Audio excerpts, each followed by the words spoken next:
देखो भाई, आपको एक सवाल दे रखा है जिसमें आपको किसी विद्युत परिपथ का व्यवस्था आरेख खींचिए। विद्युत विद्युत परिपथ क्या खींचना है आपको? व्यवस्था आरेख खींचना है, जिसमें आपको 2 वोल्ट के यानी कि 2-2 वोल्ट की आपको 3 सेल लगा रखे हैं। कितने सेल लगा रखे हैं? 3 सेल। तो एक में 2 वोल्ट, दूसरे में 2 वोल्ट, तीसरे में 2 वोल्ट, कितना हो जाएगा? 2 और 2 4 और 2 6 वोल्ट की समझो बैटरी लगा दी उसमें। क्या लगा दी? बैटरी। फिर आपसे कह रहा है उसमें सबसे पहले 5 ओमेगा प्रतिरोध का एक पंखा मान लो, 8 ओमेगा प्रतिरोध का दूसरा पंखा मान लो और 12 ओमेगा प्रतिरोध का तीसरा पंखा मान लो। तुम्हारे कमरा में जो समझो 3 पंखा लग रहे हैं। एक की रुकावट है प्रतिरोध 5, दूसरे की 8 है, तीसरे की हमारी 12 प्रतिरोध। R1 का मान, R2 का मान, R3 का मान क्रमशः 5, 8, 12 दे रखा है। तथा एक प्लग, क्या है हमारा? प्लग। एक प्लग सब या कुंजी सभी को किस में जोड़ दिया? हमारी श्रेणी क्रम संयोजन में। ये जो खटका लग रहा है हमारा श्रेणी क्रम संयोजन में लग रहा है। कौन से संयोजन में लग रहा है? श्रेणी क्रम संयोजन में संयोजित है।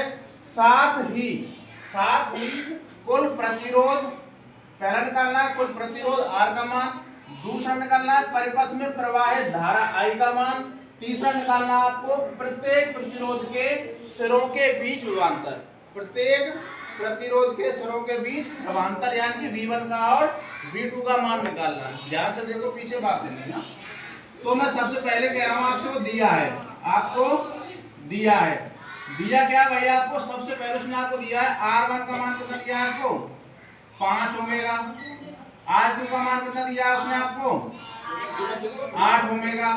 R3 का मान कितना दिया है आपको? 12 ओमेगा। सबसे पहले आपको प्रतिरोध निकालना था। क्या निकालना था? प्रतिरोध।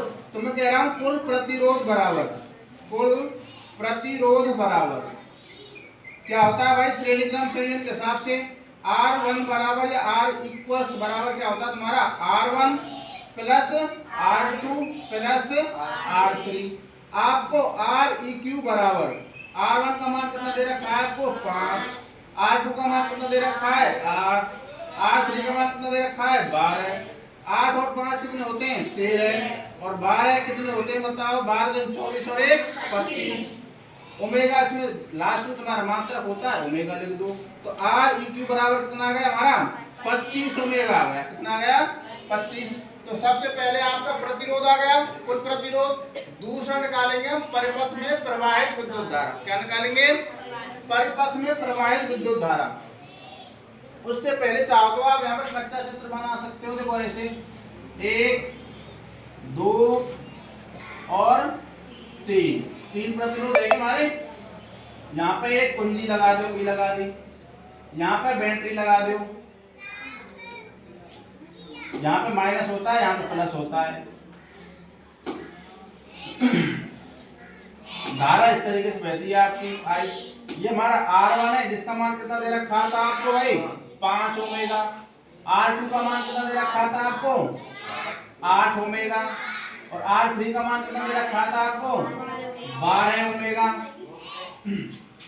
अब और आपको वोल्टेज कितनी दे रखी थी? 2 प्लस 2 प्लस 2, 3 सेल लगा रखे। कितने सेल लगा रखे?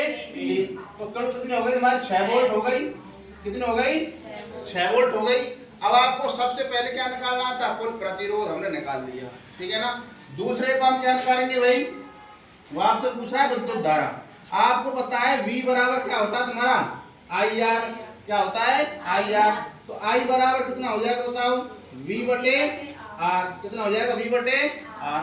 आप मुझे बताइए आपको वोल्टेज का मान कितना दे रखा है बताओ? तो I बराबर कितना हो जाएगा? 6 बटे में R का मान कितना है हमारा? 12। कितना दे रखा है? 12। 6 दूनी कितने होते हैं? 12। कितना आ गया तुम्हारा? 1/2 एम्पियर आ गया। कितना आ गया? 1/2 एम्पियर विद्युत धारा आ गई। इसको मैं ऐसे लिख सकता हूँ I बराबर 0.5 एम्पियर लिख सकूंगा भाई। 0.5 एम्पियर या 1/2 का मतलब 1 ही होता है। तो हमारी क्या आ गई? विद्युत धारा आ गई। तीसरा सवाल क्या है हमारा बताओ? तीसरा सवाल है चूंकि श्रेणी क्रम संयोजन में, तो श्रेणी क्रम संयोजन में विद्युत धारा समान रहती है। तो विद्युत धारा समान है तो ऐसा पहले वाले में भी कितनी है? 5 एम्पियर, दूसरे में 5 एम्पियर, तीसरे में, तीनों में मिला के समान रूप से कितनी वैरी है हमारी 5 एम्पियर के हिसाब से वैरी है। अब व्यवहार क्या होगा, अलग अलग होगा। सबसे पहला V1 का मान निकालें। किसका मान निकालेंगे? V1। V बराबर क्या होता है हमारे बताओ, क्या होता है? V बराबर IR।